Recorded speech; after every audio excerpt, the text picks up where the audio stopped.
Друзья, я встретился с Зелимханом, с очевидцем событий 2018 года. И ты находился в СИЗО сколько по времени? Ну да, Год и месяц.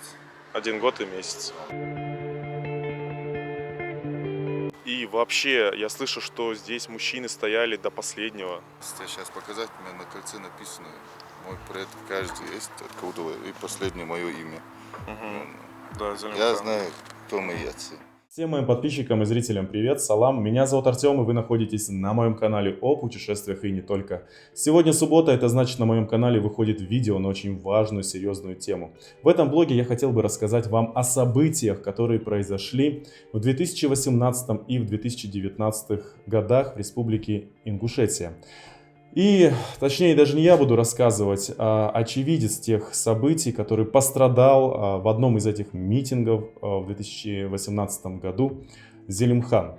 Если вам интересно, тогда прямо сейчас подписывайтесь на мой канал, бейте в колокол, чтобы не пропускать мои следующие влоги, а также прямые эфиры. Ставьте лайк, пишите ваш комментарий. И если вы хотите поддержать мой канал, то вся информация внизу в описании под этим видео, либо нажимайте кнопку «Спонсировать». Делитесь этим видео с друзьями, близкими. Ну и, конечно же, никуда не уходите. Оставайтесь со мной. Поехали. Друзья, я встретился с Зелимханом, с очевидцем событий 2018 года, который видел все своими глазами и, мало того, пострадал. Зелимхан, салам. Вот расскажи нам всем, подписчикам, давай пройдемся туда тоже, моим, вообще с чего все это началось? Почему 70 тысяч, насколько мне известно, мужчин, ингушей собрались вот здесь, вот на этой площади, недалеко от башни Согласия? По какой причине? Что стало поводом? Из-за соглашения, из-за передачи земли, то, что народ не знал, не в курсе был вообще, о чем, как все происходит. Ну, на то время, когда тут 70, когда 100 тысяч человек стояло, я в это время был в Якутии, там, где я в основном живу и работаю. Вот, а когда уже мартовские моменты начались, тогда я в отпуск приехал. И как раз попался, вот так получилось, что я приехал сюда. Но я в тот день, когда я сюда попал, я вообще не знал, что происходит такое. Просто в интернет закинули, что вот-вот сотрудники бьют стариков, там, устраивают беспредел, короче, вот так.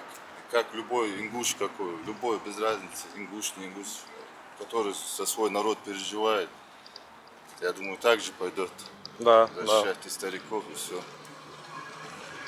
Так что, и вот приехал под утро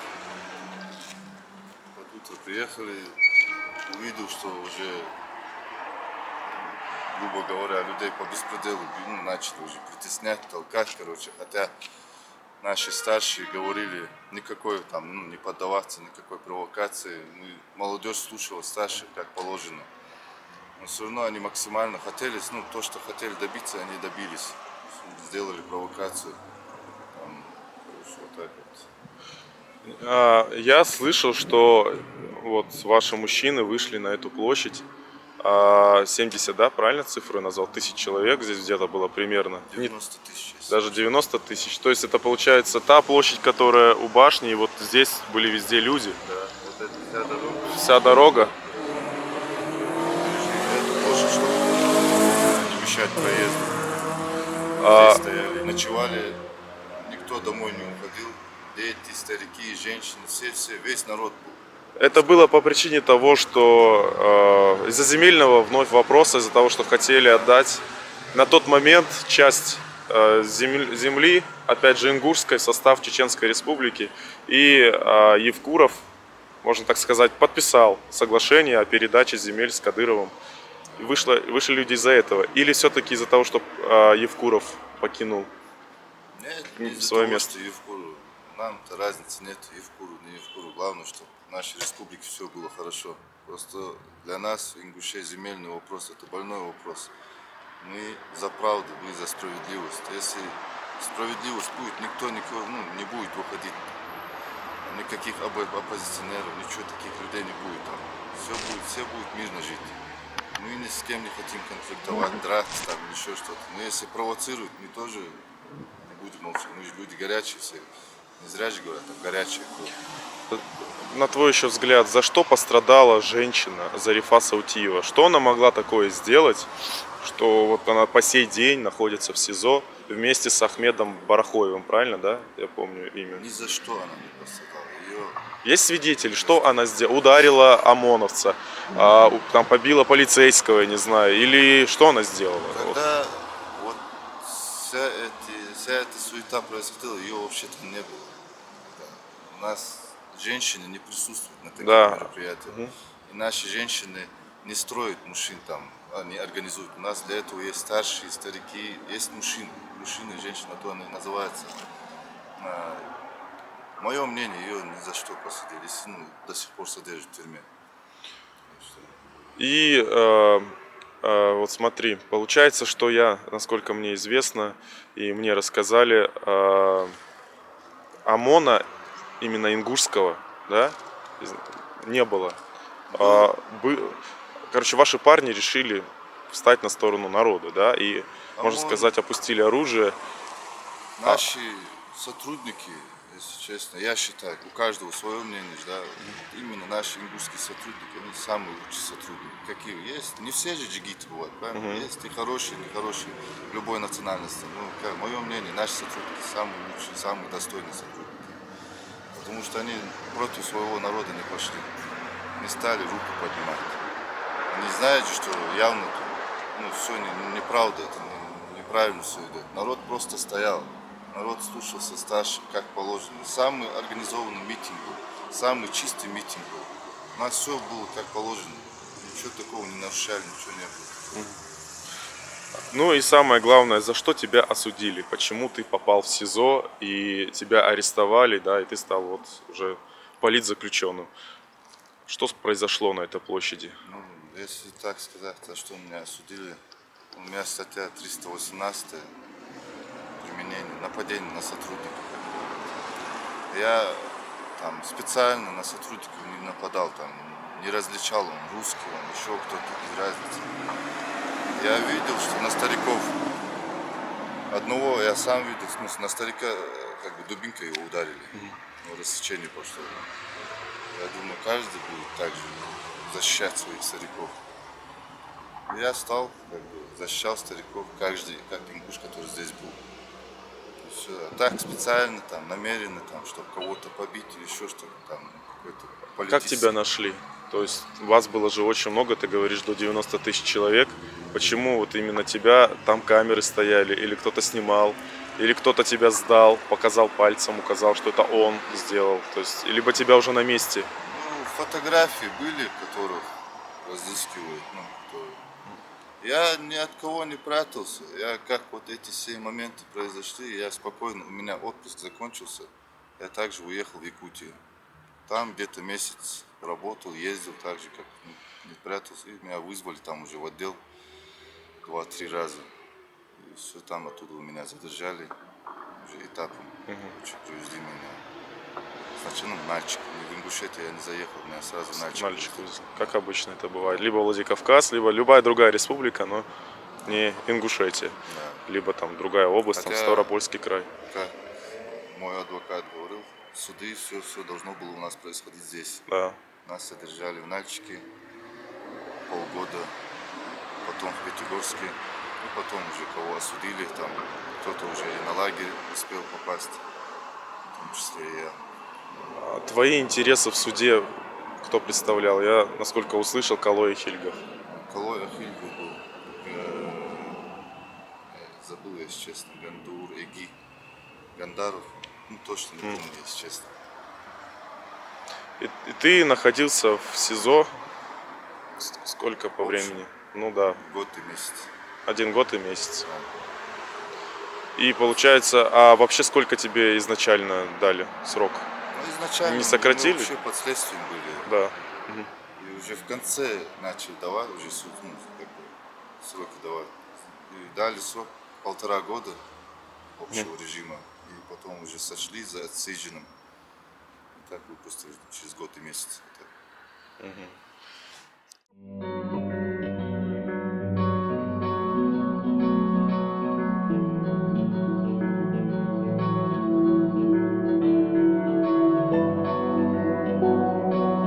Залимхан, а в целом сколько дней вот здесь, на этой площади, у башни Согласия, даже название такое, башня Согласия, мир, примирение, я не знаю, проходили митинги? И вообще, я слышу, что здесь мужчины стояли до последнего, то есть домой никто не уходил, вы молились здесь же, массово просто. Весь народ молился, что сотрудники, что обычные люди. Весь народ стоял. 2 недели стояли, никто домой никуда не уходил. Ждали какого-то ответа. То есть от народа, как сказать, можно сказать, скрывали, что как бы ничего не говорили, народ не знал, просто вот так догадки были, что, как там, чисто в интернете там слухи какие-то.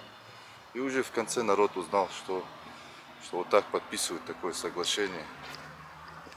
Я думаю, каждый знает, где у кого чья земля лежит. Я тоже знаю, где моя земля.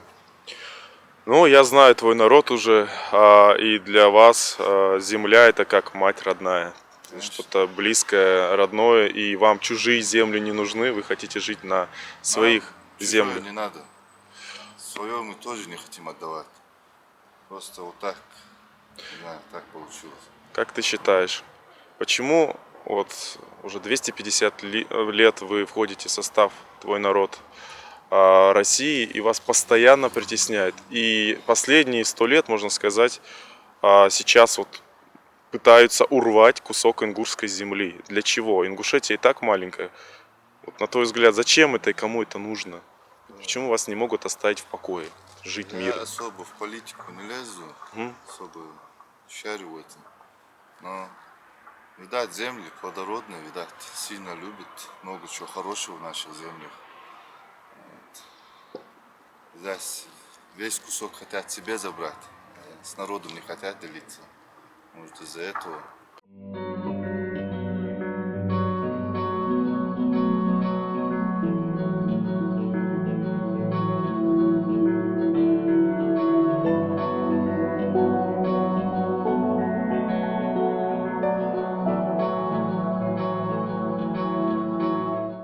У каждого тейпа есть своя башня, у каждого тейпа есть свое основание.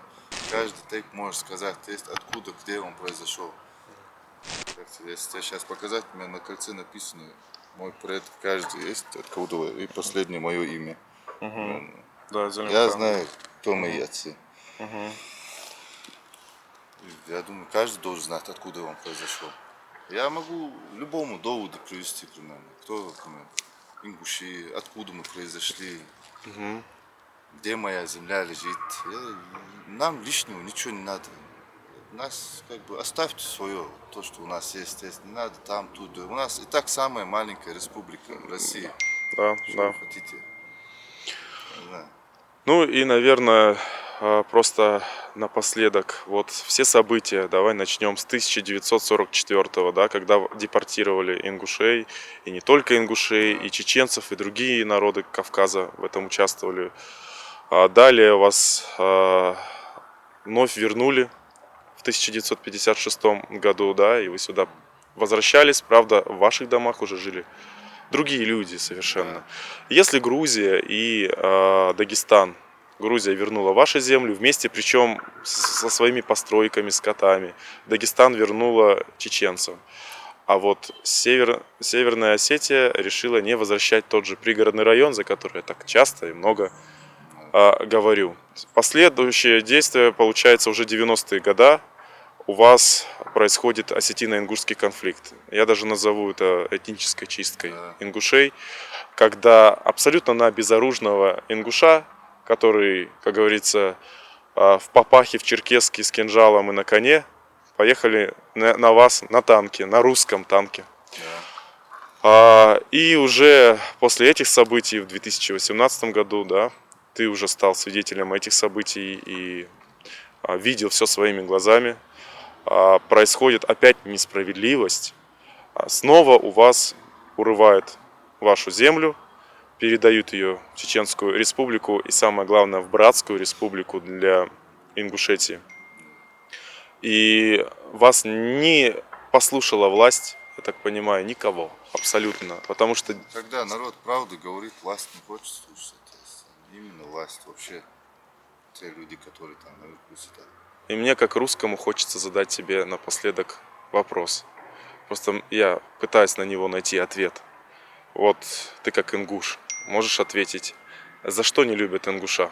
Почему не любят ингуша не только там власть или еще что-то из-за притеснений со сталинских времен, но еще и местная власть особо к вам тоже относится предвзято. Иначе бы они защищали ваши интересы, я думаю, ни один бы, ни Евкуров, ни какие-то другие деятели политические не отдали бы ни один клочок земли, если бы этого не захотели. Но получилось, как получилось. Как тебе сказать, за что не любит ингуша? Может, за то, что он ингуш, может, за то, что он мужчина.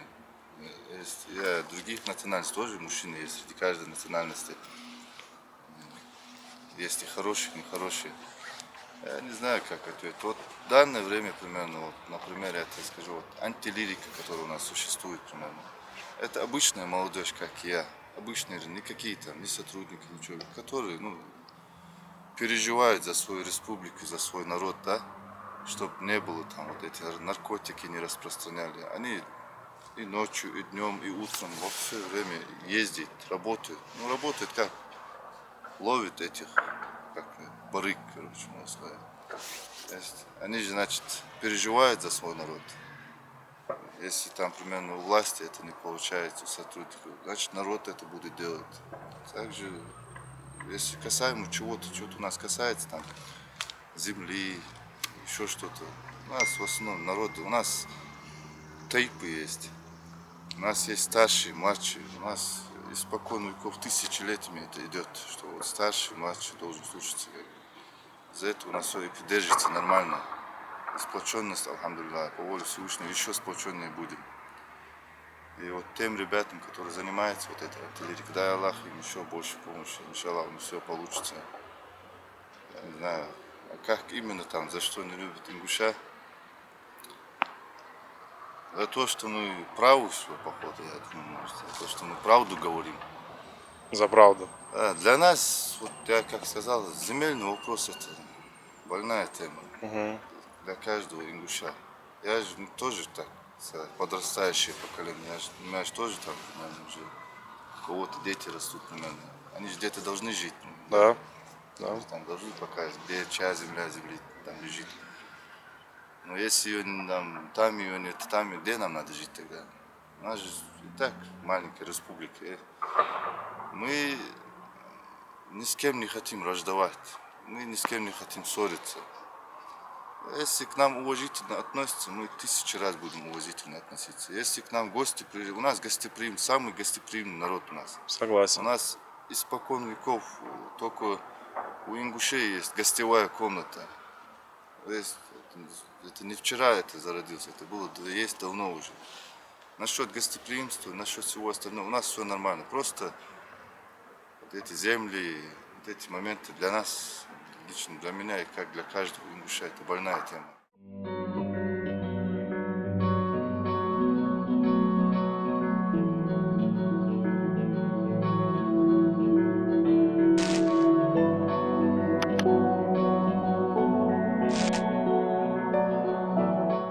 Политика – это грязное дело. И вообще я каждого из вас призываю не выходить на несанкционированные митинги, не поддаваться провокациям. А также к молодежи обращаюсь, не употребляйте наркотические средства. Лирика разлагает ваш мозг.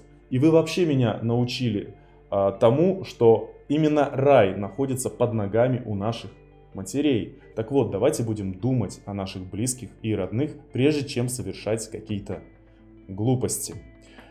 Ну и что еще хотелось добавить, я понимаю, что эта тема очень больная для каждого ингуша, и я ей очень сильно проникся.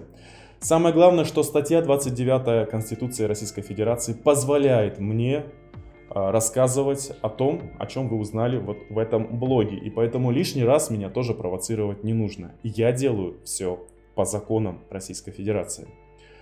Самое главное, я за мир, за справедливость. И надеюсь, что эта справедливость придет ко всем политзаключенным, которые отбывают по сегодняшний день наказание в СИЗО. Дай Бог им правильного суда, решения этой проблемы, и они наконец-таки увидятся и встретятся со своими семьями. Но а вам я желаю добра, подписывайтесь на мой канал, ставьте лайк, пишите ваши комментарии, рекомендуйте друзьям. И самое главное, берегите себя. С вами я не прощаюсь, я говорю до встречи.